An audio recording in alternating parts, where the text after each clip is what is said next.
Pour la coordination rurale, le compte n'y est pas, puisque pour donner de la visibilité et un avenir à nos futurs installés, candidats à l'installation en exploitation agricole, il faut avant tout que ces projets soient soutenables d'un point de vue financier, économique.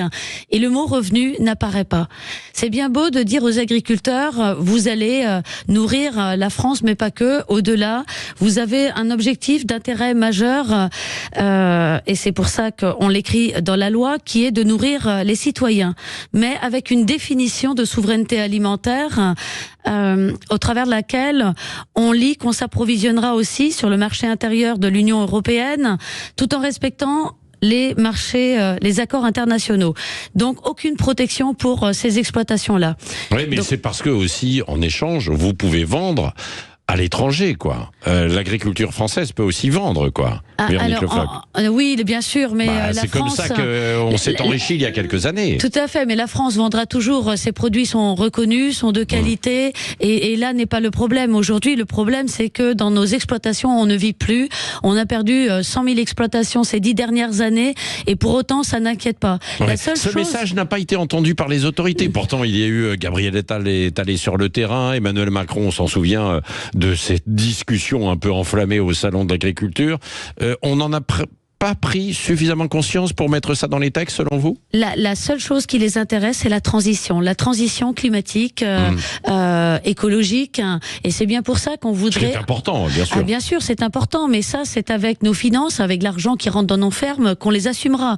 Et elle ne concerne pas que les agriculteurs qui vont s'installer, elle concerne tous les agriculteurs, y compris ceux en place, et moi-même, et chacun d'entre nous, faisons des efforts, et depuis très longtemps, et la preuve, nous faisons ces efforts sans que même il n'y ait suffisamment de conseillers formés sur le sujet. Et c'est pour ça que cette loi écrit qu'elle va former les 50 000 conseillers formateurs. Ouais. Donc c'est la reconnaissance que nous, agriculteurs, gouvernons nos exploitations avec le bon sens paysan. Avec le bon sens, mais que derrière, on ne vous donnait pas forcément les bons conseils, voilà. Jusqu'à présent. Et c'est pour ça qu'aujourd'hui, ils reconnaissent que pour curer des fossés, pour des réserves d'eau, parce qu'ils en auront aussi besoin pour protéger les villes des inondations, ça, c'est du bon sens.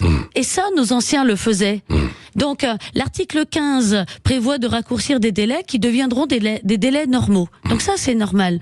Ensuite, le bachelor, vous en avez parlé. Ouais. Un niveau bac+3. Ouais. Ok.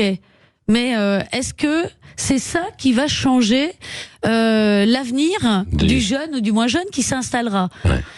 C'est le côté pratique. Ouais. L'agriculture, c'est vivre avec du vivant et avec la nature, et on prend et on travaille, on s'adapte. Vous regrettez qu'on n'aille pas suffisamment sur les revenus des agriculteurs, quoi, dans ce projet, quoi. Qu'est-ce que vous réclamez aujourd'hui? Alors, il aurait déjà fallu davantage encadrer les industriels avec qui nous travaillons.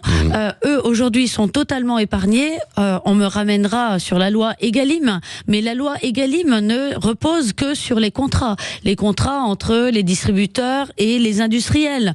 Or, en-delà de la loi Egalim, il faudrait aussi encadrer tous ces industriels qui, parce qu'ils ne payent pas suffisamment les agriculteurs, parce qu'ils font des marges et des progressions à 2 chiffres, continuent à se délocaliser, se développent sous forme de multinationales, et pire, vont même aujourd'hui mettre dans leurs produits des matières agricoles qui pourraient être destinées à l'alimentaire. Je pense là à tout ce qui rentre aujourd'hui dans la production d'énergie, et on va perdre notre souveraineté alimentaire, on va perdre cette capacité à nourrir les Français. Oui, Véronique Le Floch, alors en conclusion, vous n'êtes pas satisfaite de ce projet, alors il y aura de nouvelles discussions dans 2 semaines, et quid des manifestations, est-ce que vous allez les reprendre, ou pour l'instant c'est trop tôt pour en parler? Alors ça ne vous a pas échappé, la coordination rurale est toujours sur le terrain, après une dizaine de jours à Pau, Rodez, Dijon, donc ça se poursuit.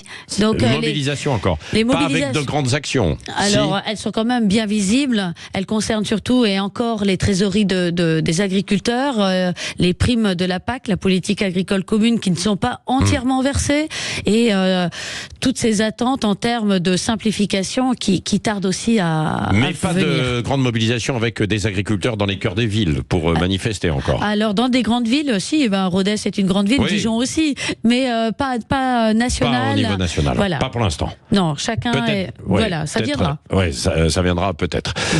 Au moment des européennes. Ça, certainement, ça c'est sûr. Bon.